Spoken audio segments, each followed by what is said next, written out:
Hey everyone, welcome back to the podcast. Today's episode is a special one. If you've ever felt confused about your life, your career, or just thought, what am I even doing? This conversation is for you. It really is because, usually when we talk about diagnosing a problem, like a medical diagnosis, there is this fundamental expectation of mechanical precision. Right. It's binary. Exactly. You shatter your collarbone, you get an x-ray, and it produces this high contrast image showing a jagged white line. And the orthopedic surgeon just taps the glowing screen and says, well, there's the fracture. It's clean. It's an incredibly comforting system because the problem is visible, it's categorized, and therefore it's solvable. Yeah, but when you step into the world of figuring out your own life, like your overarching trajectory, your career alignment, your internal compass, that entire diagnostic machinery just completely breaks down. It really does. We're looking at a landscape that is deeply, deeply murky. You cannot simply slide yourself into an MRI machine to find out why you were sitting in your car in your own driveway with the engine off, just staring at the steering wheel for 20 minutes. Ooh, we've all been there. Just avoiding walking inside the house. Exactly. And you're asking yourself that ultimate terrifying question, what am I even doing with my life? And the diagnostic criteria for that specific feeling are just so elusive because the symptoms are not physiological. I mean, you don't present with a fever or a localized pain. No, it's more like a vibe. Right. The symptoms manifest as this quiet, pervasive sense of dread, usually on a Sunday evening, or a persistent, low-grade cognitive dissonance where you feel entirely unmoored from your own choices. Even when everything in your life looks objectively successful on paper. Yes, especially then. And that profound disconnect is exactly what we are dissecting today. So if you are listening to this right now and you have ever felt that acute confusion about your path, or if you've caught yourself staring blankly at a spreadsheet or a textbook and thinking, is this it? Is this the absolute pinnacle of what I am supposed to be doing? Exactly. If that's you, this deep dive is engineered entirely for you. Today, we are pulling from a massive stack of source material. We really are. We're looking at longitudinal sociological studies on mid-career burnout, some recent cognitive psychology papers deconstructing intrinsic versus extrinsic motivation, and behavioral economics research on how humans make long-term life choices. And the mission here is to strip away the abstract, mystical philosophy around finding your quote-unquote purpose. We want to look at the actual mechanics of building a life where you don't just survive the day-to-day grind, but you actually thrive within it. Right. We're going to examine the underlying mechanisms of why we feel lost, how our brains are literally hardwired to trap us in unfulfilling loops, and what the clinical research says about escaping those loops. This is about uncovering the actionable, neurological, and psychological steps to align your daily reality with your actual baseline identity. It's a lot, but it's so important. So, just to set the parameters before we jump in, think of this as an active exploration. We want to help you shift from feeling paralyzed by life's endless variables to feeling a sense of clarity. And to begin that exploration, we really need to look at the exact environment where this existential confusion usually breeds. Which is fascinating, by the way. The sociological studies we're looking at point to this structural phenomenon.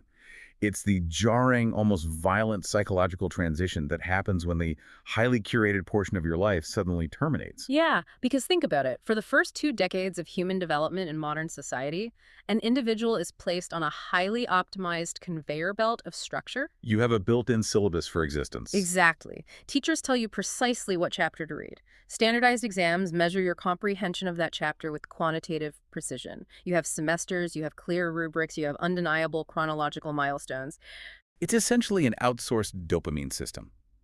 Every step is pre-mapped by the education system, by societal expectations, by your family. You execute the task, you receive the grade, your brain releases the reward chemical, and you move to the next discrete level. It is a fully constructed architecture of validation.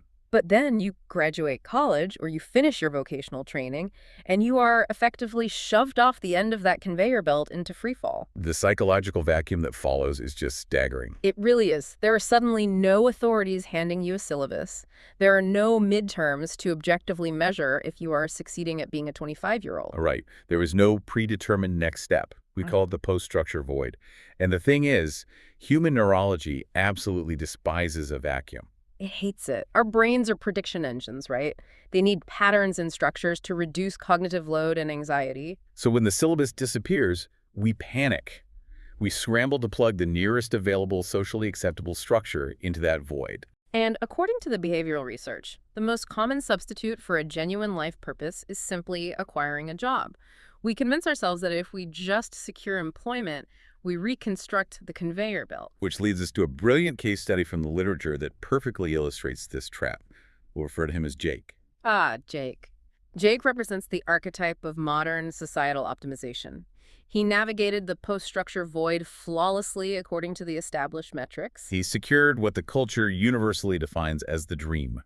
He optimized for the high score. He really did. He landed a position at a prestigious, globally recognized firm. He acquired the impressive salary, the comprehensive benefits package, the title that acts as an immediate status signal at dinner parties. From an external macro perspective, Jake had decisively won the socioeconomic game. Yet, the qualitative data from Jake's interviews reveals a completely fractured internal landscape. I mean, after a mere 12 months in this theoretically perfect scenario, Jake's articulation of his reality was chilling. What did he say again? He stated, quote, "I feel like I'm wearing a suit tailored for a completely different person. I am living someone else's life." Wow. How did that actually happen on a psychological level? How do you successfully acquire every single thing your culture instructed you to pursue and still end up experiencing acute depersonalization in your own life? Well, to understand Jake's cognitive dissonance, we have to examine the biological and psychological distinction between extrinsic reward and intrinsic alignment. Okay, break that down for us. So extrinsic rewards are external data points: financial compensation, social status, the corner office, the algorithm of public approval. That's stuff you can put on a resume. Exactly. Intrinsic alignment, conversely, is an internal neurochemical resonance. It is the sustained release of serotonin and oxytocin you experience when you are engaged in an act that utilizes your natural competencies. Completely divorced from any external validation. Right. Jake had maximized his extrinsic rewards to 100%, while his intrinsic alignment hovered near zero. Hold on, I need to jump in here because I can hear a significant portion of our audience listening to this and thinking, well, it must be incredibly difficult for Jake to cry himself to sleep on a mattress stuffed with cash. Fair point. I mean, for 99% of human history, a job was literally just a mechanism to ensure you didn't starve to death before winter. The idea of demanding that our labor also fulfill our deepest spiritual and psychological needs is a massive, incredibly recent luxury. Are we just pathologizing normal adult responsibility? It is a vital distinction to make. The necessity of survival is absolute. If you are operating in a state of scarcity, struggling to secure housing or food, your brain is locked in an amygdala-driven survival mode. Right, you're just trying to live. Exactly. In that state, a job is a lifeline, and the pursuit is entirely noble.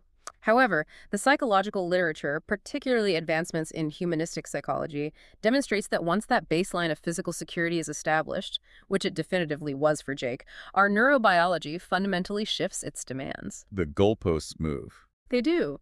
The prefrontal cortex begins seeking meaning to sustain executive function. We require intrinsic connection to our daily actions to stave off cognitive decay and depressive symptoms. So survival constructs the foundation of the building. But you can't just pitch a tent on a concrete slab and call it a home. That's a great way to put it. The job merely provides the logistical container. It dictates your geographic location, your schedule, and your resource acquisition. But purpose is the actual substance poured into that container. Yes. And if the container remains devoid of substance, the external polish of the vessel is completely irrelevant. The extrinsic rewards, the bonuses, the promotions function chemically like short-term analgesics. Like a painkiller. Exactly. They spike your dopamine, numbing the existential dissatisfaction temporarily. But because dopamine baselines reset quickly, which is a phenomenon known as the hedonic treadmill, the underlying pathology of disconnection remains untreated. Which fundamentally disrupts the narrative that a flawless career equates to a flawless existence. If we want to actually populate that container with something sustainable, we have to aggressively dismantle and rebuild our definition of the word purpose. Because the definition Jake was operating under was statistically guaranteed to fail him. So how do the sources redefine it? Well, they are adamant that we must abandon the grandiose, culturally mandated definition of purpose. We need to ground it in empirical, daily reality. The research framework offers a highly pragmatic metric here. It redefines purpose not as a monolithic achievement or a Wikipedia page legacy, but simply as the organizing principle that provides directional momentum to your day. Yes, it is the specific reason you wake up feeling a baseline level of engagement. That reduction in scale is neurologically crucial, isn't it? It is. Because modern culture, amplified by media and historical survivorship bias, propagates this toxic myth, the change the world imperative. Oh, the change the world thing. Right. We are inundated with narratives suggesting that if you aren't curing a novel virus, launching a paradigm-shifting technology, or single-handedly saving a rainforest, your life lacks validity. The narrative fallacy is immense there. We look at historical outliers, the Steve Jobs, the Elon Musks, and assume their trajectory should be our baseline. It is incredibly paralyzing. It really is. If your internal benchmark for purpose is altering the course of human history, your brain will constantly register failure when you are simply executing a Tuesday afternoon workflow.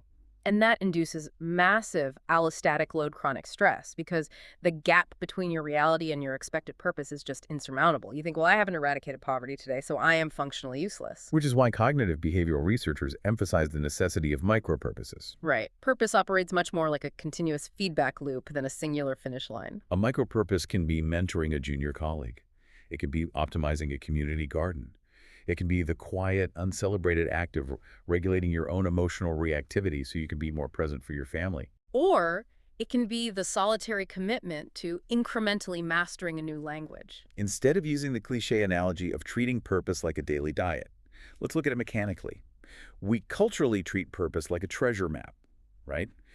We believe there is a static X marked somewhere in the future, and if we just find it, we will uncover a chest of permanent fulfillment. But that's not how the brain works. Not at all.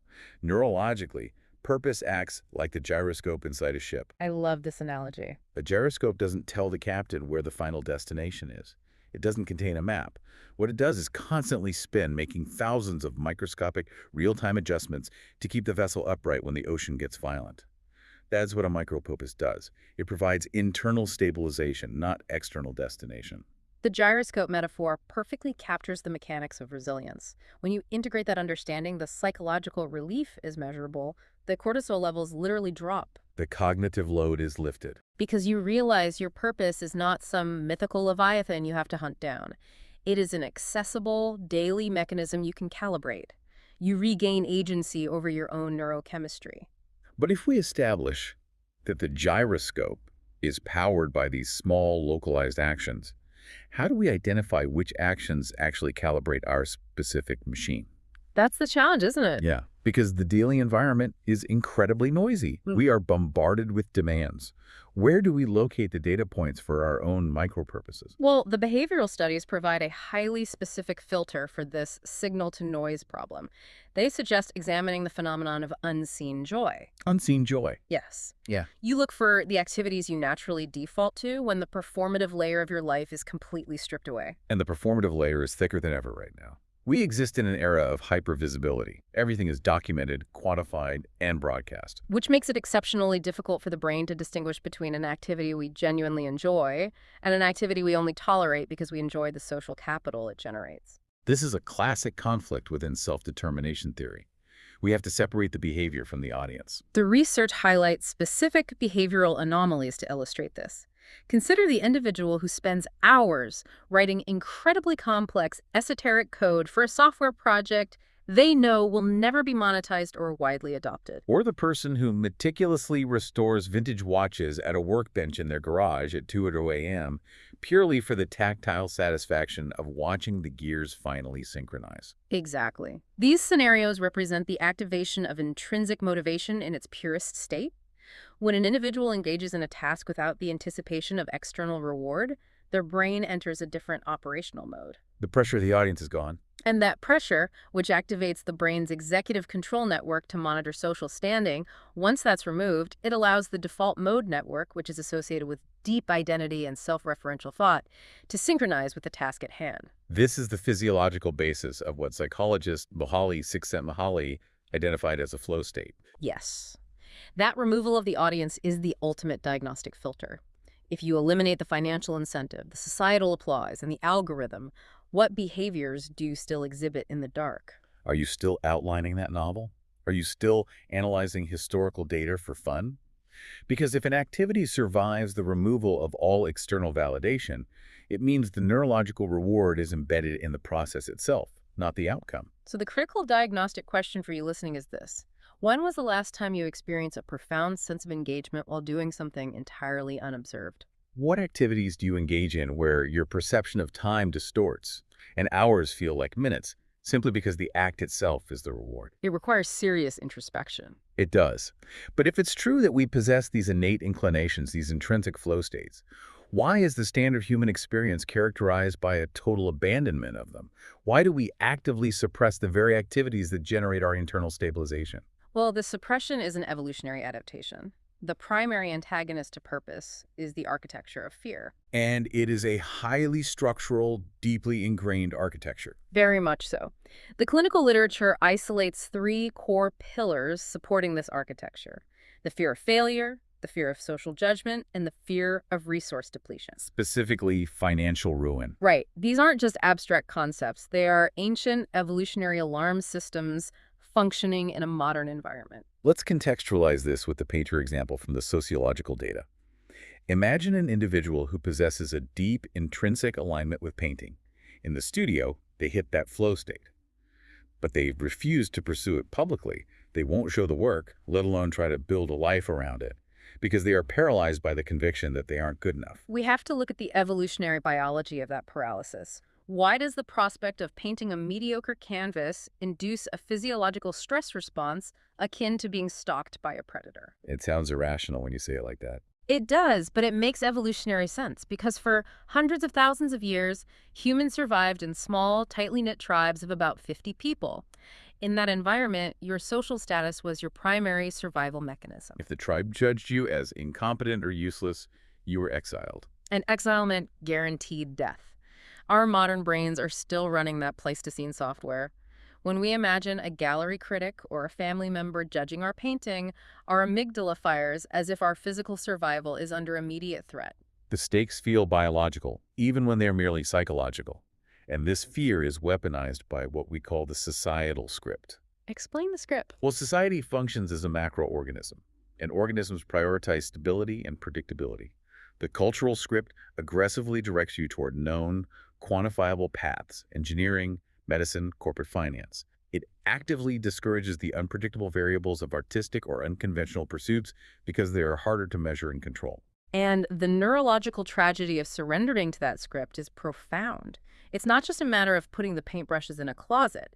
The brain operates on a ruthless principle of neuroplasticity. Neurons that fire together, wire together. And conversely, synaptic pathways that are unused are actively pruned. Exactly. When you abandon an intrinsic passion out of fear, the physical neural networks associated with that joy literally atrophy. You don't just stop painting. Your brain systematically deletes the painter inside of you. Which explains the insidious delayed trauma of playing it safe. We operate under the delusion that by adhering to the predictable script, we are insulating ourselves from the pain of failure. But human behavioral economics shows we suffer from intense loss aversion. Right. We are so terrified of losing the safety of the known that we forfeit the compounding interest of fulfillment. And the result is that 2 decades later, you are sitting in Jake's corner office experiencing an agonizing sense of loss. But you lack the vocabulary to even name what you lost because your brain pruned those pathways years ago. You played it so incredibly safe that you optimized yourself out of a meaningful existence. It is the clinical definition of a midlife crisis. Recognizing how your evolutionary programming is manipulating you into abandoning your identity is the prerequisite for any behavioral change. But recognizing the glitch in the software doesn't automatically rewrite the code. No, it doesn't. We can sit here and philosophize about neuroplasticity and evolutionary fear all day, but if a listener is currently stuck in that void, what is the clinical mechanical roadmap to escape it? How do we move from analyzing the fear to actively constructing the gyroscope? The psychological consensus is unequivocal here. Cognitive rumination must be interrupted by physical action. You cannot think your way out of a behavioral deficit. So what's the roadmap? The research outlines a 3-step behavioral intervention. Step 1 is the immediate cessation of macro planning. You have to stop overthinking the grand narrative. This is the effective forecasting error, right? As humans, we are statistically terrible at predicting how our future selves will feel in theoretical scenarios. We are awful at it. You cannot map out a 30-year career trajectory on a whiteboard because you don't actually know how the variables will affect your neurochemistry until you experience them. The attempt to do so just creates analysis paralysis. The paradigm shift here is recognizing that purpose is a constructed architecture, not an excavated artifact. You do not stumble upon your purpose under a rock. The analogy of the lost phone is completely flawed. Purpose is not your missing iPhone, slipped between the cushions of the couch, waiting to be retrieved so you can say, there's my life's meaning, right next to the remote control. That would be nice, but no. If you view purpose as something to find, you cast yourself as a passive observer waiting for luck. But if purpose is a bridge, you become the active engineer. You don't find a bridge across a river. You lay the structural supports, brick by brick, over time. Which necessitates step 2, the requirement of empirical experimentation. You must force yourself into novel environments to gather actual effective data. It's the culinary analogy scaled up to human existence.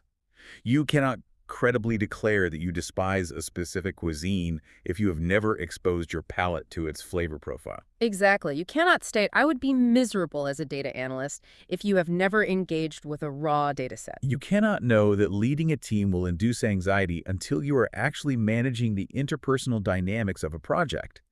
You have to ingest the experience to know if it provides nutritional value to your psyche. And step 3 serves as the internal analytical engine for that experimentation. Continuous subjective evaluation. As you experiment, you must ruthlessly isolate your own feedback from external noise. So the evaluative metric is not, is this activity increasing my socioeconomic standing? No. And it's not, is this satisfying my parents' expectations? The sole metric is my engagement with this process generating internal momentum? I want to emphasize the geometry of this approach. When individuals realize their current trajectory is deeply flawed, the panic response usually dictates a massive 180-degree pivot. The dramatic quit your job moment. Exactly. Yeah. I despise my corporate law job, therefore I must resign on Monday, liquidate my assets, and become an organic farmer in Vermont. And the clinical data strongly advises against this. Very strongly. The roadmap is about executing 2-degree micro-adjustments. You tweak the steering wheel slightly, you volunteer for one cross-departmental project, you take one evening class, because over a long enough timeline, a continuous 2-degree shift completely alters your eventual coordinates without triggering a catastrophic stress response. The microadjustment strategy is vital because it relies on the feedback loop of reality. When you execute a small action, the environment responds. Your brain processes that response and you refine your trajectory. You're replacing abstract anxiety with concrete data points. Wait, I have to throw a massive wrench into this theory. The concept of 2-degree microadjustments and gathering empirical data sounds incredibly liberating in a vacuum. Yeah. But we live in a brutal macroeconomic reality. Let's address the fear of resource depletion. The money issue. Yeah. Follow your internal gyroscope is terrible advice if it leads to eviction. How do you navigate the pragmatics of passion when the fear of going broke is not an evolutionary hangover, but a very real, very immediate threat? The financial fear is the most mathematically valid barrier. But the behavioral models demonstrate that the conflict between passion and solvency is largely a false dichotomy.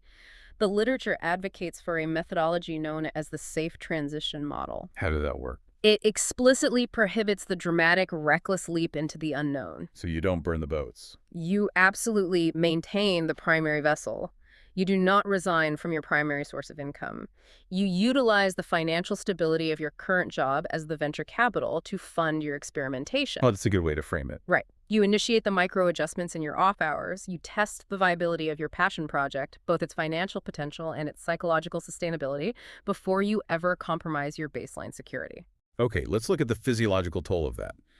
You are asking an individual who is already experiencing the cognitive drain of a 40 to 50-hour work week in a job they likely resent, to then utilize their minimal recovery time, their evenings and weekends, to engineer a secondary career. It sounds exhausting. Doesn't the safe transition model just guarantee massive systemic burnout? Are we prescribing an 80-hour work week as the cure for a lack of fulfillment? That sounds like a fast track to a hospital bed. It is a critical risk factor, but we have to rigorously differentiate between two distinct types of fatigue within the human system: acute glycogen depletion versus chronic allostatic load. Okay, what's the difference? Yes, executing a side project after a full workday will cause acute physical fatigue. You are expending energy. Your muscles and your brain will require sleep to clear metabolic waste. But the alternative is worse. The alternative is existential fatigue, which is biologically devastating. When you are trapped in a state of chronic misalignment, like Jake in his corner office, your body is in a persistent state of low-grade stress. Cortisol is constantly trickling into your system. And that causes burnout too. It induces learned helplessness and a profound, soul-crushing lethargy that sleep cannot cure. Acute physical fatigue from working on something you love is restorative to your psychological capital. Existential fatigue aggressively depletes it. That is a fundamental neurochemical distinction. When you are engaged in an intrinsic passion, the dopamine and serotonin release actually buffers the physical exhaustion. The work becomes an energy generator, not an energy sink. It physically wakes up your nervous system. Which brings us to a revolutionary metric for evaluating the quality of your daily existence. The behavioral researchers suggest we entirely discard the pursuit of happiness. Discard happiness. Yes, because happiness is hedonic. It's a fleeting, circumstantial chemical spike. You experience happiness when the ambient temperature is perfect or when you eat a high-sugar dessert. It is highly transient and a terrible compass for long-term trajectory. Instead, the literature introduces the concept of eudaimonia, which we can operationalize as the alive metric. The diagnostic question shifts from "am I happy?" to "when was the exact last moment I felt completely alive?" Feeling alive is a much more complex biological state.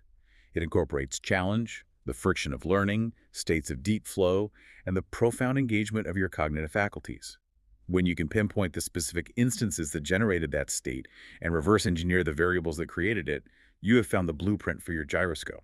But there is a massive environmental hazard that actively sabotages our ability to use the alive metric.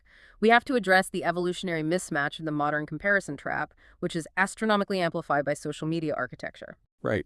We don't need to rehash the basic idea that social media is toxic. You already know that algorithms manipulate us.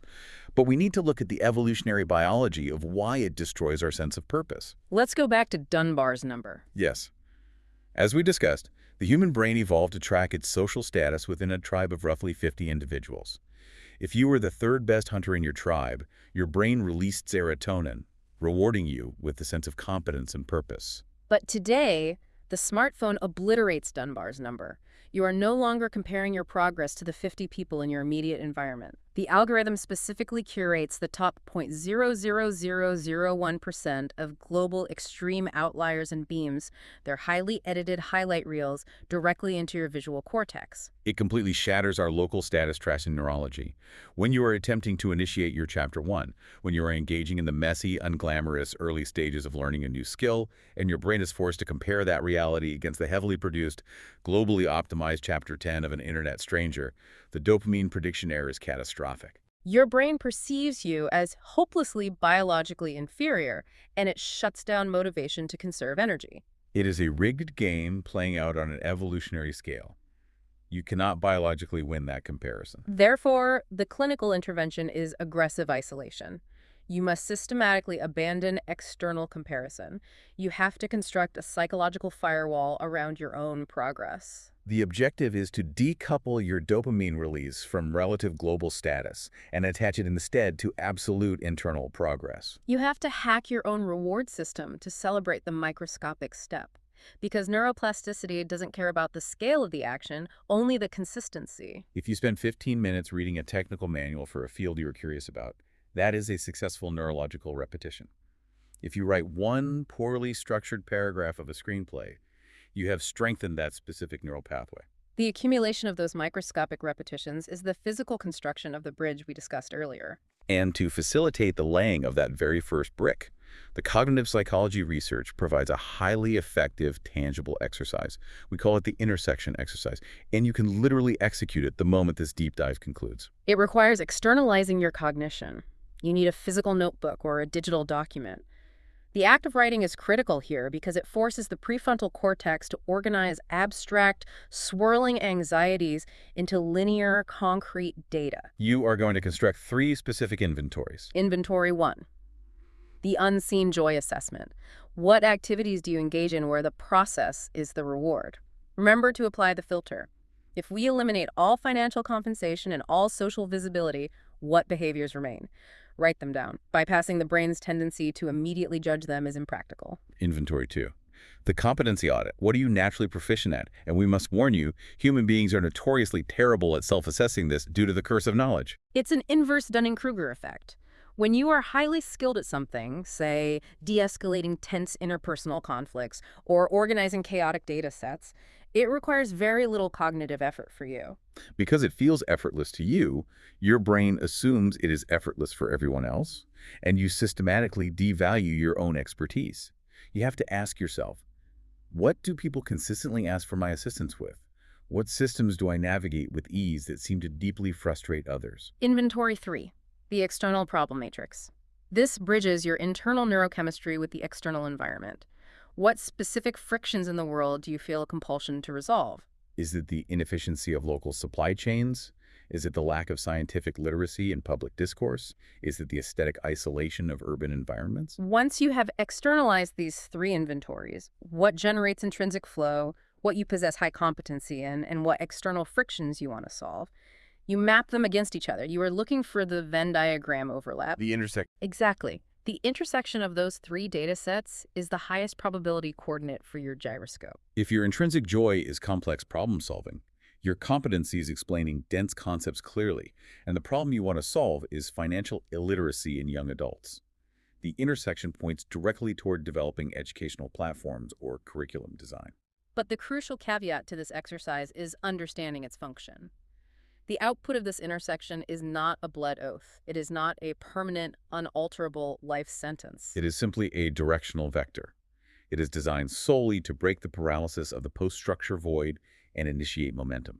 It gets you off the couch and generates that first critical data point of real-world feedback. Taking the abstract variables of your life and forcing them into this structured framework reduces the cognitive load of uncertainty.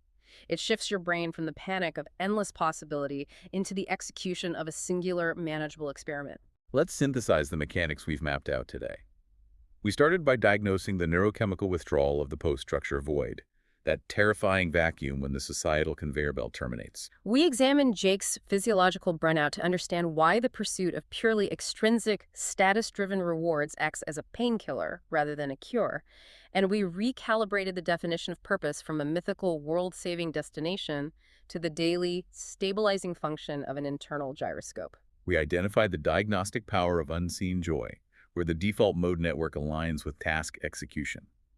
We deconstructed the evolutionary biology of fear, why our Pleistocene brains treat the risk of social judgment or failure as a literal threat to survival, leading to the tragic synaptic pruning of our own passions. And most critically, we engineered the escape route, bypassing effective forecasting errors by demanding empirical experimentation, utilizing the safe transition model to protect against the allostatic load of financial ruin while building psychological capital. We swapped the hedonic pursuit of happiness for the eudaimonic alive metric, and we walled off our dopamine systems from the algorithmically weaponized comparison trap.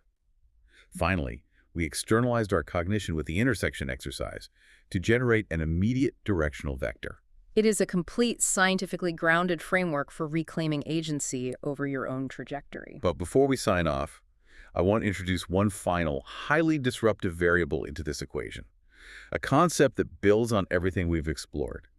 We've been analyzing how to construct your purpose, but we have implicitly treated that purpose as a static architecture once it's built. What do you mean? What if the specific intersection you discover today, the gyroscope calibration that makes you feel incredibly alive right now, is biologically and psychologically meant only for this specific era of your life? That introduces the reality of continuous neuroplasticity into the model. Think about the cellular and psychological realities. You are not the same organism you were a decade ago. Your neural pathways have rewired, your competencies have expanded, and your environment has shifted. So why do we burden ourselves with the expectation that our purpose must remain a fixed point on the horizon? That's a profound shift in perspective. I challenge you to adopt the perspective that you do not possess a singular monolithic destiny.